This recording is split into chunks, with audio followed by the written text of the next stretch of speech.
Ferðaáætlanir þúsunda manna röskuðust í óveðrinu sem gekk yfir vestanvert landið í dag. Millilandaflug lá niðri og vegum var lokað. Rússar létu sprengjum rigna yfir Úkraínu í dag, jóladag. Sem fyrr voru helstu skotmörkin orkumannvirki. Enn einn frostaveturinn herjar á Úkraínumenn. Forseti Aserbaídsjan hefur lýst yfir þjóðarsorg eftir að flugvél þaðan farþegavél brotlenti í Kasakstan í morgun. 38 fórust en rúmlega 30 lifðu slysið af. Hreyfingaþyrstir biðu í röð fyrir utan vörðklassi í Laugum í morgun. Jóladansæfing heillaði meira en konfektát og bókalestur. Múlaþing tilbúið til að selja eða jafnvel gefa eitt sögufrægasta hús Seyðisfjarðar. Húsinu fylgir þó nokkur meðgjöf en einnig kvaðir.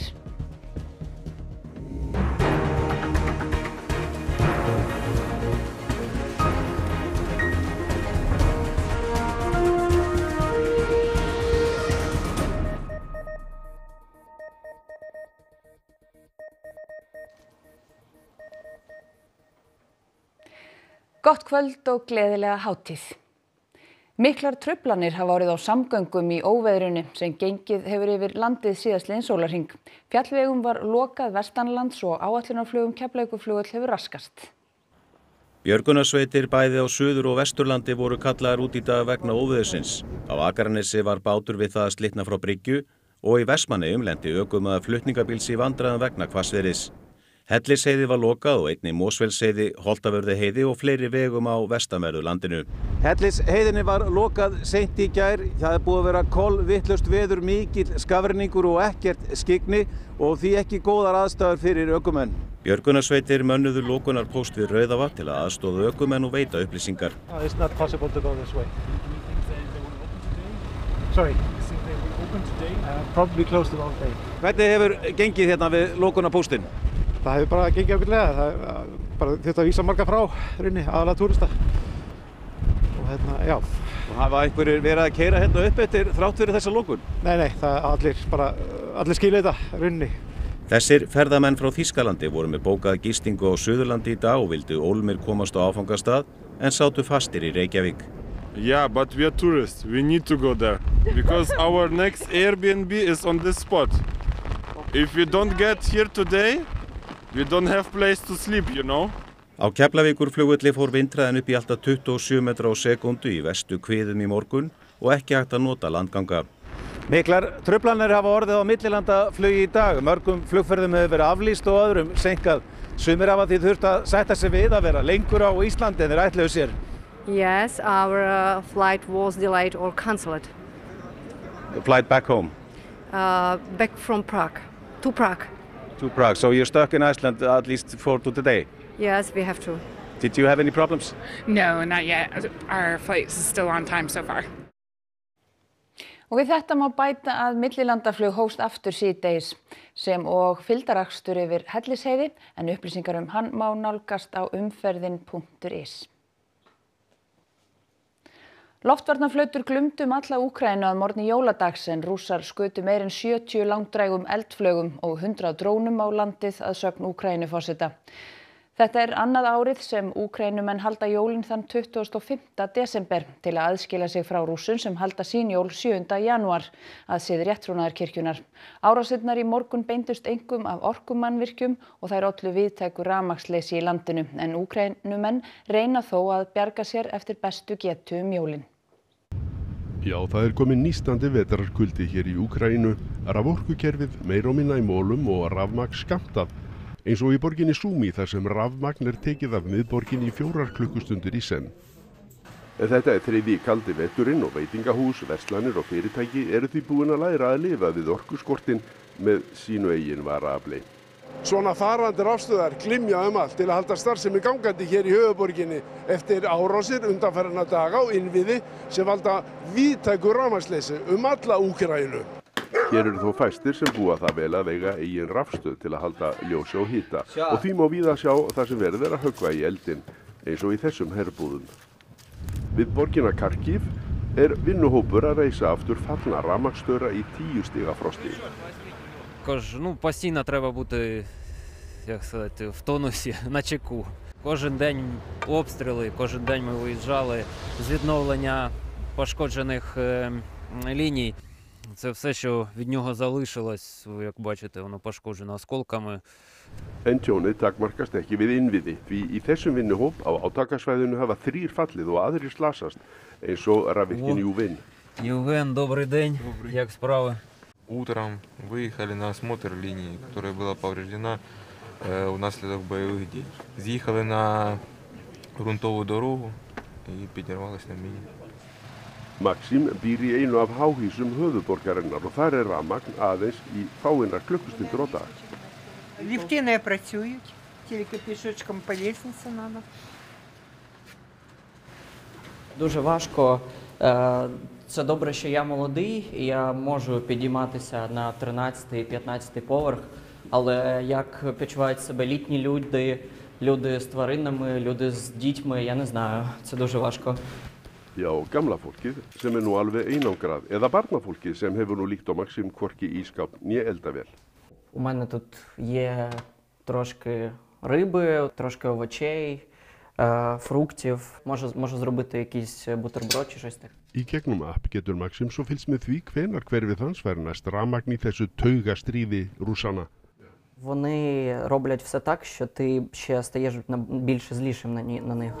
2 stundum síðar rafmagn aftur komið á miðborgina, svo íbúarnir getum stund glaðst yfir því að hátíð ljóssins sé þrátt fyrir allt gengin í garð. Þjóðarsorg hefur verið lýst yfir í Azerbaijan vegna flugslys í morgun. 38 manns fórust. Vélin brotlenti skammt frá flugvelli í borginni Aktau í Kazakstan í morgun. Sumum farþeganna tókst að komast út úr flugvélarflakinu af sjálfsdáðum, öðrum var bjargað þaðan. 31 lifði slysið af.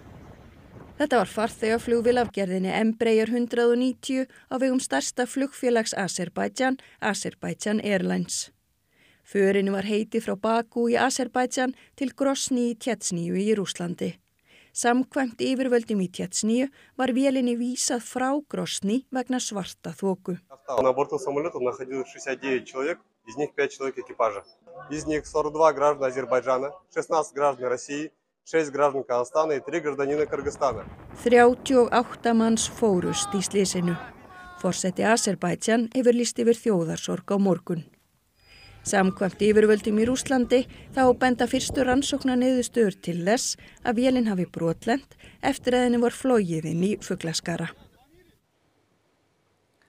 Nokkur 100.000 hafa komið í Notre Dame dómkirkjuna í París síðan hún var opnuð aftur 8. desember. Bein útsending var í dag frá messu sem haldin var í kirkjunni og hún hefur verið þétt skipuð undanfarna daga. Rúm 5 árum síðan miklar skemmdir urðu á Notre Dame í eldsvoða en síðan þá hefur þrekvirki verið unnið við endurbætur og viðgerðir á kirkjunni. Og Björn Malmqvist, fréttamaður okkar, er í París fyrir utan Notre Dame þar sem kvöldmessu var að ljúka fyrir stundu. Björn, þú fórst í skoðunarferð í gær, ekki satt?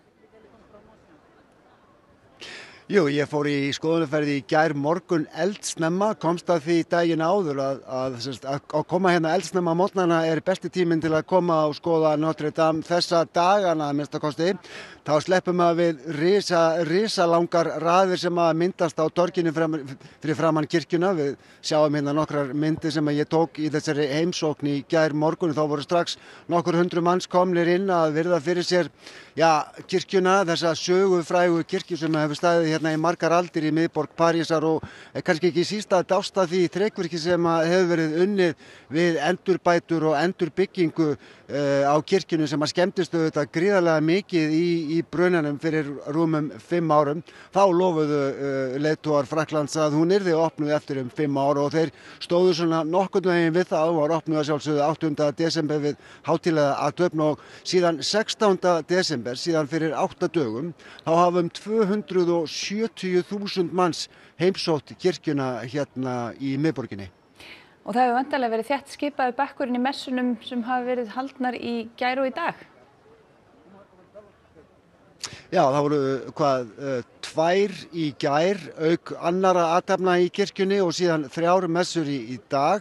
þeirri síðustu var að ljúka það bil, svona nokkru áður en að ég kom hingað fyrir klukkutíma síðan. Það var gríðarlega hátíðleg messa hérna í eftirmiddaginn og þeirri sem var hádegisbil var sjónvarpað í beinni útsendingu allt Frakkland í dag og það má kannski segja að jólin hér í París allavega séu bara þrungin með mikilli merkingu þetta árið út af opnuninni á Notre Dame. Það hefur gríðarlega mikið verið látið með og gríðarlega mikil athygli verið á þessari vinnu sem hefur átt sér stað hérna undanfarin ár og þessi athöfn þegar að kirkjan var opnuð, hún var þrungin mikilli merkingu enda þessi kirkja, hún hefur mjög stóran sess í menningar og sálarlífi Frakka, ef svo má segja. Það alveg ljóst að hingað eiga eftir að streyma þúsundir í viðbót, bæði íbúar í París og ferðafólk sem hingað kemur. Þetta jú einn af aðal áfangastöðum ferðafólk sem kemur hingað til Parísar og hérna á fólk eftir að una sér vel á næstu vikum og mánuðum og árum. Takk fyrir þetta Björn Malmquist og vonum að þú njótir hátíðina líka í París. Takk fyrir. Fjölmargir biðu í röð fyrir utan vörðklass í Laugum þegar hátíðarnar opnuðu klukkan 10 í morgun. Flestir sögðust mættir til að ná af sér í jólasteikinni. Margir nýta jóladaginn í afslöpun, jólabókalestur og konfektát. En svo eru fjölmargir sem mæta í ræktina. Bara aðeins að hrista af sér jólasteikina, því að hún kannski ekkert borgað þannig svo mikið, þá það bara ræktin á hverjum degi sko. Já, ég bara koma inn að fara að fá að æfa eins, það náttúrulega loka alls þar annars þar, en maður mæti bara hinga. Það sé ekki bara ægi. Maður verður að hreyfa sig og sérstaklega þegar maður er komin á miðjan aldri eins og ég, þá er svo gott að lyfta og styrkja sig og þegar maður í góðri rútínu með þetta, þá vill maður helst ekki sleppa og það sem aðrir kalla jóladag, kalla ég bara leg day. Þú búinn að hlaupa langt í dag? Ég er komin í 5, klára í 10, vinna fyrir steikinni í kvöld. Það er bara svo gott að fá aðeins svona útrás og brenna aðeins öllum jólamatnum sem maður borðaði og fá smá me time. Eða þannig, já. Og þó það hafi hvarflað að einhverjum að liggja uppi í sófa í dag með góða bók og konfekt, þá kallaði ræktin. Það var nú eiginlega fyrsta planið, en svo bara kallaði þetta líka mann og manni líður bara betur og tilbúin í meira konfekt. Jú, þegar ég, yfirleitt kem ég á morgnana og það nú, við erum komin í eftirmiddaginn hérna, þannig að það hvarflaði nú alveg að mér að sleppa deginum en svo svona vakna maður og svo bara veit maður að stálið lýgur aldrei að manni, sko.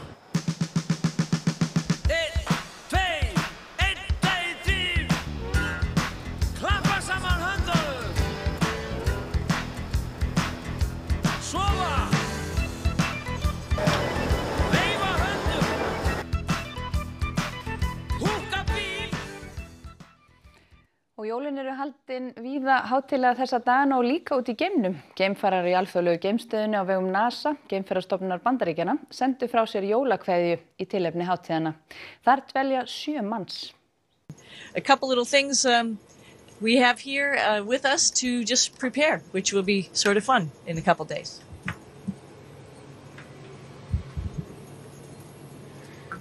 You know, in Christmas time, the holiday season, it's about spending time with friends and family and loved ones. This year we're going to be in orbit away from them. So we want to send our heartfelt Merry Christmas and we hope you have a wonderful holiday. So from all of us to all of you, Merry Christmas! Múlaþing ætlar að selja eða jafnvel gefa gamla ríkið yfir aldargamalt hús á Seyðisfirði og fylgir 100 milljóna króna styrkur til endurbóta. Verslunarinnréttingar hússins eru friðaðar og frægt varð þegar Seyðfirðingar stöðvuðu brottflutning þeirra. Ymslandsbúð, Jörgensbúð, Valhöll og Gullfoss. Húsið sem kallað er Gamla ríkið á Seyðisfirði hefur gengið undir ýmsum nöfnum frá því það var reist árið 1918. En nú þarf að ráðast í algjörar endurbætur. Sveitarfélagið fékk húsið að gjöf frá ríkinu en vill nú bjóða það einkaaðilum til uppbyggingar. Húsið er á heppilegum stað sem iðar af lífi á sumrin. Við erum hér niður við smábátahöfnina sem að Sveitarfélagið gerir ráð fyrir að byggja upp og þá mögulega í samstarfi við þá sem að taka að sér uppbygging á þessu húsi.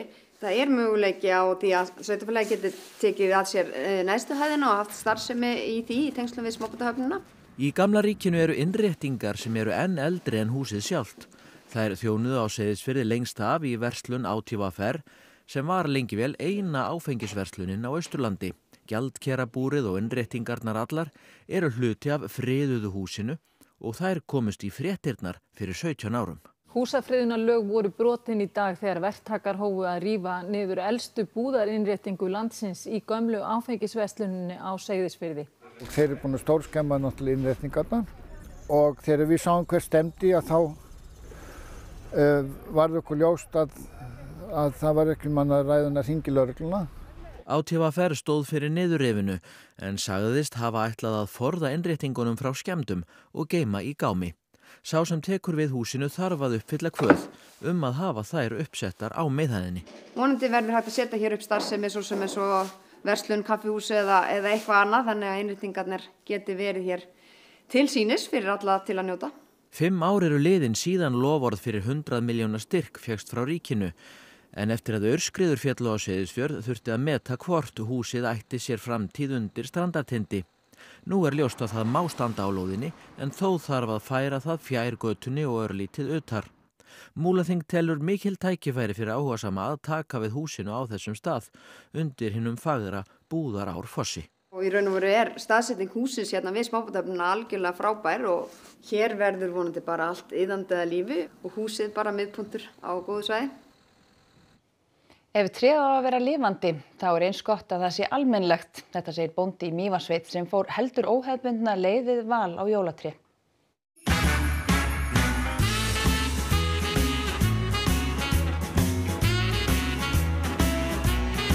Þegar við heyrum jólatré sjáum við eflaust flest fyrir okkur sígræna grenitréð.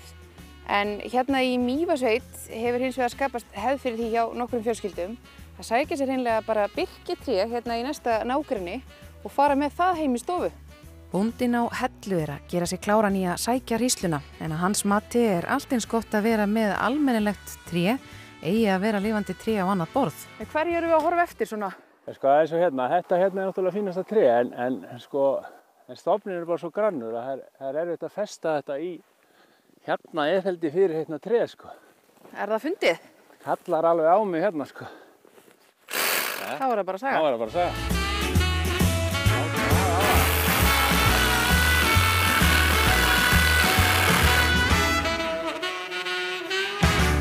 Næsta skrefi svo að koma trénu heim og festa á það fótinn áður en það fer svo í jólabaðið eins og allir aðrir fjölskyldumeðlimir. Skreytir þú það svo líka? Nei. Hver sér það? Þarna börnin sjávarðin það núna börnin gera því ráðu fyrr. Þessi krans, okkur hann uppáhalds? Svo flottur sætur. Akkur finnst þessi flottastur? Og hann með svona stjörnu hérna og situr svona á.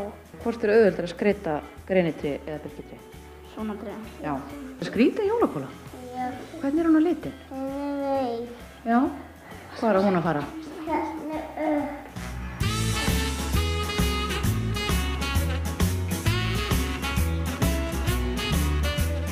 Og þá á bara eftir að kveikja á trénu.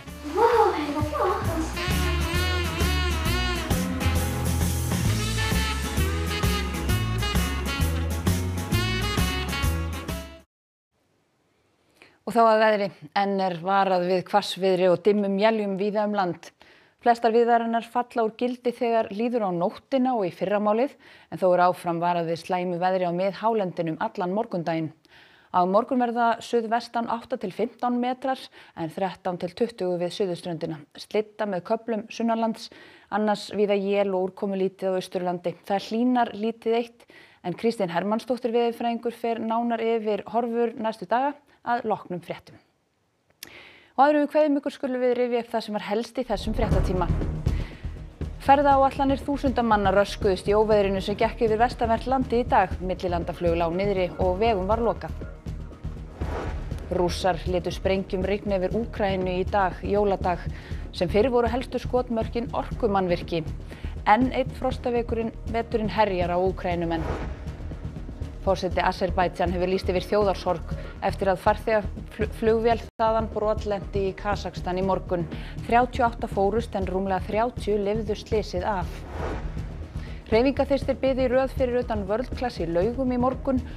Jóladansæfing heillaði meira en konfektátt og bókalestur. Og Múlaþing tilbúið til að selja, jafnvel gefa, eitt sögufrægasta hús Seyðisfjarðar. Húsinu fylgir þó nokkur meðgjöf en einnig kvaðir. Næstu fréttir eru í útvarpinu klukkan 10 í kvöld og vefurinn okkar RÚV.is uppfærður allan sólarhringinn en þessum fréttatíma lokið. Njótiði jólahátíðarinnar, hafið það gott og verið sæl.